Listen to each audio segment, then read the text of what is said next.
Hello, my name is Scott Gross. I'm 29 years old. I go to Abilene Christian University in Abilene, Texas, and I'm an English and philosophy major. I'll be graduating this year and hopefully going on to do my master's in theology. Um, this video is in response to Michael Moore's call for videos in dealing with the American healthcare crisis. Um, this is my short story, hopefully. Many of the details I don't remember due to the chemo I had. I don't remember most of the details. It affected my memory and other things.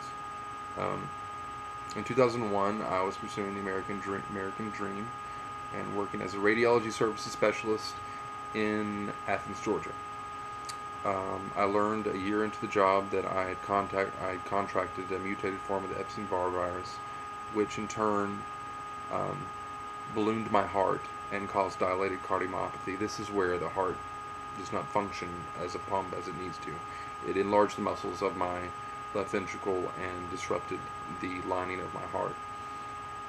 Um, I spent a week in the hospital and was put on Coreg, which stabilized me. Most people don't live past 2 years, and usually they need a transplant.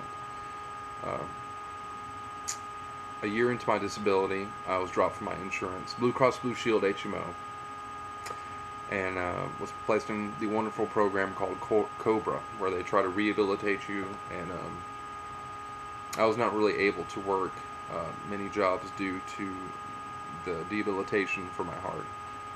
I'd go to the supermarket and pass out because I've been standing too long. So Cobra dropped me, and I wound up having to pay $450 a month for my insurance, knowing that I had lost 35% of my income.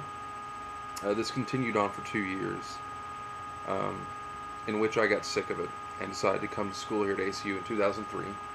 And I continued never to be able to see a doctor because I cannot afford it. Um, in 2005, in the summer of 2005, during the summer, I noticed that my right testicle was the size of an orange. And uh, researching on the internet, I learned that either A, it was an infection or it was cancer. Come to find out it was cancer.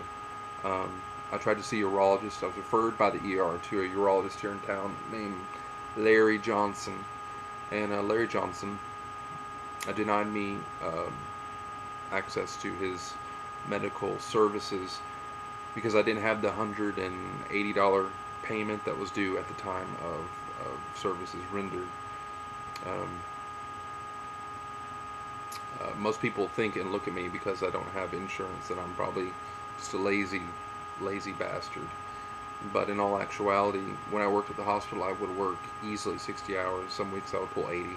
One shift I worked 17 hours. So I was proud of that. But anyway, um, so I waited a couple weeks until the pain became unbearable, and I went to the ER, and they finally diagnosed me with testicular cancer.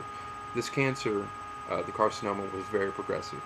So during those 2 to 3 weeks in which I could have received treatment and got my testicle removed, my cancer may have not proceeded to stage 2, to where the cancer went up into my lymph nodes. This meant that I needed a retroperitoneal lymph node dissection, whereas they cut you from your ribs down to your pelvis, remove all your bowels, put them on the table, and then proceed to work around your arteries to pick out these little lymph nodes to get the cancer out. My doctors did not feel that I would survive the surgery with my heart, and so it was recommended that I do chemo. In the process of trying to find a place that would actually do the surgery, because only major teaching hospitals in America do this surgery, it's pretty outrageous. I tried the charitable MD Anderson in Houston, Texas, and they told me I would not be able to receive the care due to the fact, A, I did not have insurance, and B, I was not a Texas resident. Um, so we searched all over the U.S., and I finally found in my hometown, Atlanta, Emory University, and they would treat my chemo. So I went there. During chemo, I could not afford some of the medications that you need. One shot of that would replace the red blood cells in my body because I was becoming anemic. Cost $4,000 a shot. A shot. Um, we couldn't afford the anxiety drugs. Most of the chemo patients at that time were on anxiety drugs because chemo does cause a lot of anxiety, and other things we couldn't afford. Um, I still don't. I continue not to be able to see a cardiologist. I travel now with this charity care program with Emory. I do have to travel 2,000 miles every 3 months so that they can pay for my CAT scans to see if the cancer is progressing or if it's gone into remission. Um, I can't get that here in Abilene, so I have to travel 2,000 miles to do this.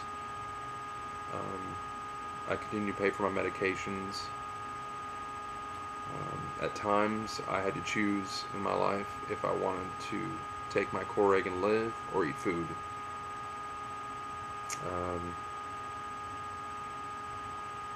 Sometimes I've gone without medication. I've been told by doctors after a couple days I have a very high probability on this medication to go into heart failure and die.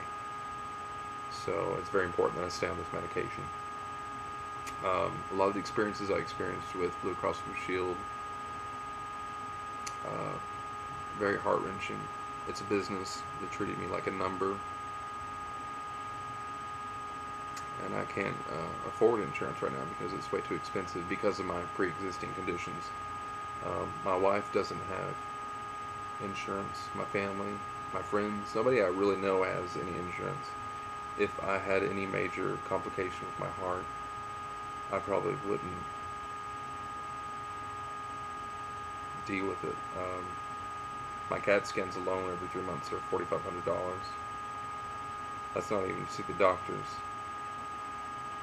My echoes for my heart run about $1,200. I know this is not anywhere compared to most Americans that don't have insurance, that have health problems, but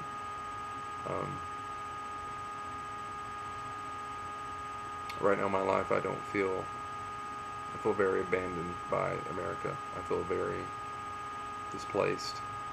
I'm actually not happy to be an American citizen.